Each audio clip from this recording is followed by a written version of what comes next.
వ్యక్తి పవన్ కళ్యాణ్ గారి deputy CM.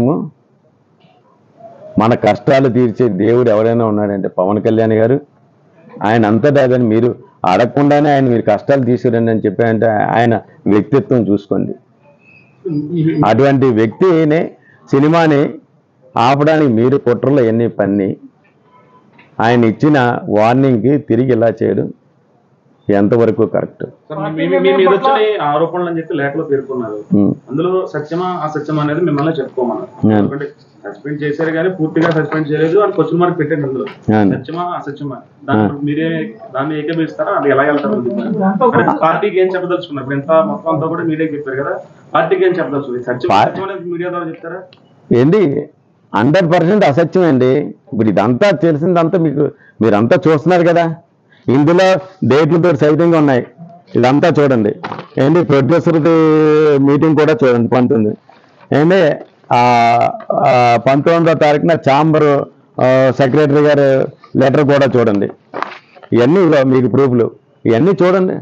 Cinema release అయిన తర్వాతే వీళ్ళు ఇదంతా చేసింది. నేనేమైనా ఈ మీటింగ్లో కానీ ఛాంబర్ మీటింగ్లో కానీ ఈ జరిగిన నేను ఒక్కటైనా పాల్గొన్నానా? దేంట్లో కూడా నేను ఒక్క మీటింగ్ కూడా పోలేదు. సారీ, దాన్ని మీరు గమనించండి. దీన్ని బట్టి దీని వెనక ఎవరున్నారని మీకు అర్థమవుతుంది కదా. ఆయన చెప్పింది అసత్యమా కాదా?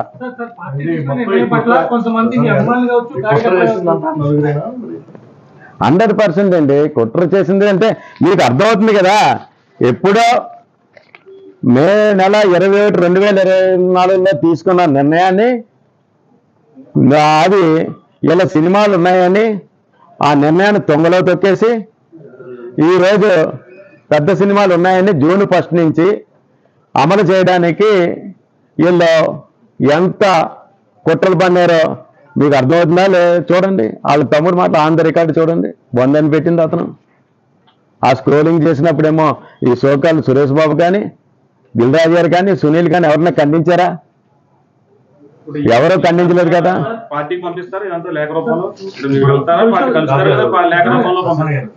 నేను ఈ అన్ని విషయాలు కూడా ఇదేంటంటే ఎంత దారుణం ఏదంటే ఇది మీడియా మిత్రులందరికీ కూడా నా గురించి తెలుసు. నేను 100% పార్టీకి ఎంత లాయల్టీగా ఉంటానో మీ అందరికీ తెలుసు. అటువంటిది లాయల్టీగా ఉన్నప్పుడు నిజంగా చాలా షాకు గురైను.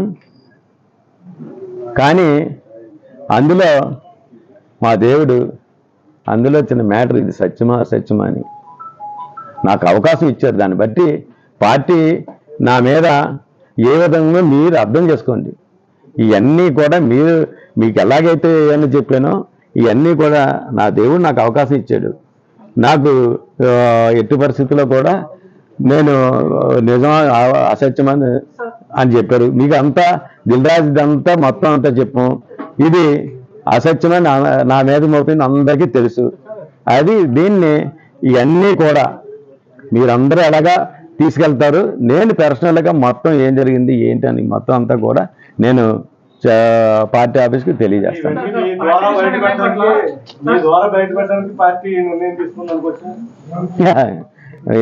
భలేవరండి.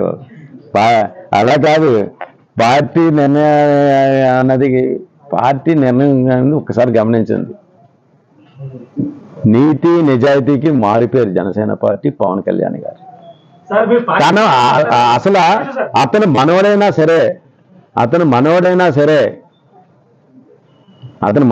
సరే మనోడి మీద అభియోగం ఉంది. అంతటి సీతకే తప్పలేదు అగ్ని పరీక్ష.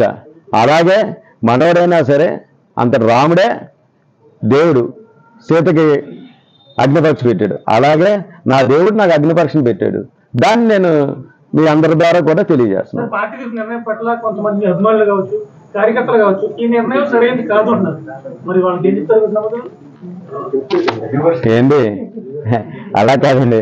ఇప్పుడే ఏంటి పార్టీ కార్యకర్తలు కానీ అందరికీ పార్టీ పెద్దలు కానీ నాకున్న నిజంగా మీరు చెప్పింది కరెక్ట్. నాకు నా జన సైనికులు, వీర మహిళలు, నా తోటి జనసేన పార్టీ నాయకులు వీళ్ళందరూ కూడా నా వెన్నంటే ఉన్నారు. నిజంగా వాళ్ళ ప్రోత్సాహం నిజంగా సత్యనారాయణ అన్న నువ్వు పార్టీ లాయల్టీ ఇదేంటో నాకు తెలుసు అని అందరూ మాతోటే ఉన్నారు. చాలా నాకంట ఎక్కువ బాధపడిన మాత్రం వాస్తవమే. కానీ వాళ్ళు ఒకటి వాళ్ళందరూ కూడా విద్యుల్లో తెలివైన వాళ్ళు కాబట్టి ఇది పార్టీ సిద్ధాంతాలకు వ్యతిరేకంగా వెళ్ళింది కాదు. కాబట్టి ఇది ఓన్లీ సినిమా వ్యాపారం సంబంధించిన దాంట్లో ఒక మన జనసేన నాయకుల మీద ఏంటంటే ఇండస్ట్రీ మొత్తం ముద్రేసింది. దానిని ఇలా తెలియజేశారని అనుకుంటున్నారు అందరూ, అంతేగాని వేరే విధంగా. సమావేశంలో కూడా దిల్రాజుని తప్పుపట్టారు. అంటే మీ విషయంలో కొన్ని వ్యాఖ్యలు చేయడం, అలాగే పర్సెంటేజ్ ఇస్తేనే సినిమాలు వేస్తానని చెప్పి ఒక నిర్ణయం తీసుకున్నాడు కూడా అనౌన్స్ చేశారు. థియేటర్లో మూసేసే పరిస్థితులు ఏర్పడ్డాయి. ఈ టైంలో ఇలాంటివి కరెక్ట్ కాదని కూడా చెప్తున్నారు. కందులు దుర్గేష్ సినిమాటోగ్రఫీ మంత్రి కొన్ని ఏమైనా సమస్యలు ఉంటే నా దృష్టికి తీసుకుని దీన్ని సంతోషిస్తున్నా ఉన్నారు. అంటే ఇవన్నీ మరి పరిధిలో 100% అండి. ఏంటి ఇప్పుడు కాదండి, డిప్యూటీ సీఎంగా ప్రమాణం చేసిన తర్వాత కల్కి సినిమా నిమిత్తం ఈ పెద్ద మనుషులందరూ వెళితే ఆ రోజు రేట్ల గురించి అన్నీ వస్తే ఆ రోజే చెప్పారంటే పవన్ కళ్యాణ్ గారు, మీకు ఏదైనా సమస్యలు ఉంటే మా ముందుకు తీసుకురండి, మేము దాన్ని చర్చించి సీఎం గారి దృష్టిలో మేము అంతా చర్చించి మేము దాన్ని సాల్వే చేద్దాం ఆ రోజే చెప్పారంట. కానీ ఆ విషయం ఎవరు మాకు చెప్పలేదు. ఛాంబరు అంటారు ఆ విషయం మా వాళ్ళు అందరికీ కూడా పిలిచి ఇలా జరుగుతుంది, మీ సమస్యలు ఏంటో రండి సీఎం గారి దగ్గరికి వెళ్దామని ఒక్క మీటింగ్ పెట్టలేదు. సీఎం గారిని కలుద్దామని ఆలోచన రాలేదు. 1 year అయినా. నిజం దుర్గేష్ గారు చెప్పింది ఇది. మీరు దాన్ని బట్టి అర్థం చేసుకోండి. వాళ్ళు స్వార్థంతో నడుపుతున్నారు. వీళ్ళు సినిమా వ్యాపారం ఎప్పుడైతే ఆ నలుగురు కబంధస్తాలతో ఉందో అప్పటి నుంచి అందరూ కూడా ప్రొడ్యూసర్లు అవనండి, ఈ 3 సెక్టర్లు కూడా అందరూ నలిగిపోతున్నారు.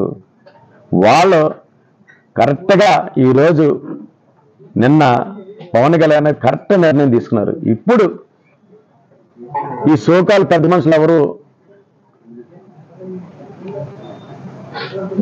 కార్యవర్గంలో ఛాంబర్ సంబంధించిన కార్యవర్గంలో అందరూ కూడా ఉండరు. నిజమైన కార్యవర్గం సమస్యలతోటి ఛాంబర్ దానే రావడం నిజంగా చాలా స్వాగతించవలసిన విషయం. అందువల్ల అందరూ కలిసి ఆ ఛాంబర్ ద్వారా, ఛాంబర్ ప్రెసిడెంట్ ద్వారా, ఛాంబర్ కార్యవర్గం ద్వారా వాళ్ళు రమ్మన్నారు. అన్ని సమస్యలు కూడా వాళ్ళ తెలియజేస్తాం. మీటింగ్ ఏదైతుందో ఆ రోజు అందరిలాగా మీరు ఎగ్జిబిటర్ గారికి వెళ్ళడం జరిగింది. ఆ రోజు గీతకు సంబంధించి ఆర్టిస్ట్ వాళ్ళు కూడా రావడం జరిగింది. అవును. కానీ అక్కడ జరిగిన 5 నిమిషాల 10 నిమిషాల మీటింగ్ లో కూడా కీలక వీడియో ఫుటేజ్ నా దగ్గర ఉందని చెప్పేసి దిల్రాజ్ చెప్పాడు. అయితే అందరూ మాట్లాడేది కూడా అక్కడ లోకల్ గా మాట్లాడే విషయం, కానీ మిమ్మల్ని అందరూ టార్గెట్ చేయాల్సిన అవసరం వచ్చింది ఏంటి అసలు గీత వాళ్ళు అనగా సురేష్ బాబు అనగా దిల్రాజు గారు అంతా మీకు తెలియదు చేస్తాం కదా. గతంలో నేను ఉండేవాడిని అని అరవింద్ గారు కూడా స్టేట్మెంట్ ఇచ్చారు కదా. వాళ్ళ విషయంలో మీకు ఇంకో విషయం, ఏప్రిల్ 19 విషయంలో ఇలా కావాలంటే మా ఎగ్జిబిటర్లు కానీ మా డిస్ట్రిబ్యూటర్లు కానీ ఆ రోజు అడగండి. సురేష్ ఫిలిమ్స్ మేనేజర్ చర్చ జరుగుతుంటే ఏమీ మాట్లాడకపోతే నేను కాకపోతే నిజంగా సీసీ ఫుటేజ్ ఉంటే అది కూడా ఉంటుంది. ఏంటి మా దగ్గర మా ఈ కవర్లు చెప్పారు సురేష్ బాబు మీరు అందరూ స్పీకర్ ఆన్ చేయనేసి మీరు సురేష్ బాబు చేత మొత్తం ఎన్ని కష్టాలు చేస్తారు. ఏంటి మాట్లాడకుండా ఉంటున్నారు ఏంటి? మీ అభిప్రాయంగా పేరుగా చెప్పండి అని కూడా నేను 19 మీటింగ్లో ఆ వీడియో కూడా ఉంటే అది చాలా మంచిది వీడియో కూడా ఉంటే. ఆ వీడియోలో కూడా ఇంకో విషయం కూడా జరిగింది. ఏంటంటే డిస్ట్రిబ్యూటర్లు ఒప్పుకోకపోతే డిస్ట్రిబ్యూటర్లు అందరూ కూడా మీ అభిప్రాయం ఏంటండి డిస్ట్రిబ్యూటర్ గారిని కూడా నన్ను అడిగారు. డిస్ట్రిబ్యూటర్గా కూడా నేనేం చెప్పానంటే నేను కూడా మీతో ఏకీపిస్తున్నాను. ఎందుకంటే ఎక్కువ కన్ను పెడితే రెంట్లు అయితేనే మన డిస్ట్రిబ్యూటర్కి మిగులుతుంది. ఈ డిస్ట్రిబ్యూటర్గా అయితే మీకు ఓటేస్తాను, అందులో తేడా లేదు. ఎగ్జిబిటర్గా ఉన్నాను కాబట్టి ఈ కష్టాలు ఉన్నాయి కాబట్టి ఉంటాను. నేను దీనికి వేస్తాను దానికి వేస్తాను. ఆ రోజు నేను నిజంగా ఆ వీడియో ఉంటే మీకు మొత్తం అంతా తెలుస్తుంది. దుర్గేష్ గారు చెప్పారు విచారణకు ఆదేశించాం, విచారణ రిపోర్ట్ వచ్చిన తర్వాత ఆ నలుగురు ఎవరు తీరుస్తాం అని చెప్పారు. ఆ విచారణ పూర్తిగా అయిందా కాలేదా, అవ్వకుండానే మీ మీద పార్టీ పరంగా నిర్ణయం తీసుకోవడం ఎలా చూడాలి?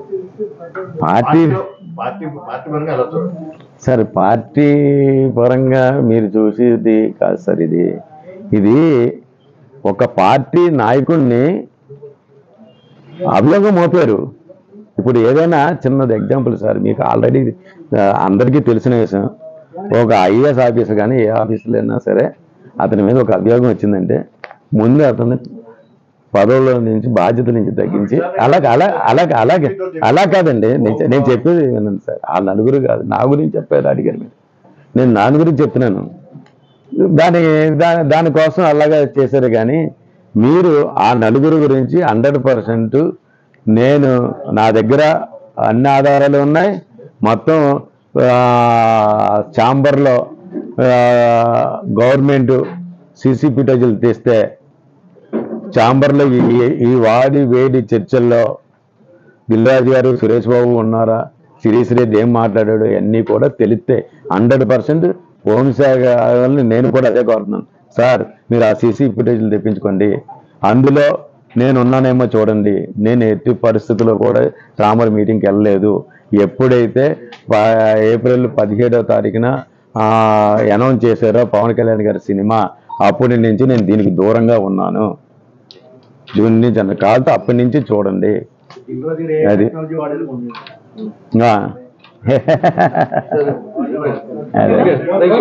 చాలా చాలా థ్యాంక్స్ మీ అందరికీ ఇంత ఓపికగా నా ఆవేదన అర్థం చేసుకున్నందుకు. Thank you.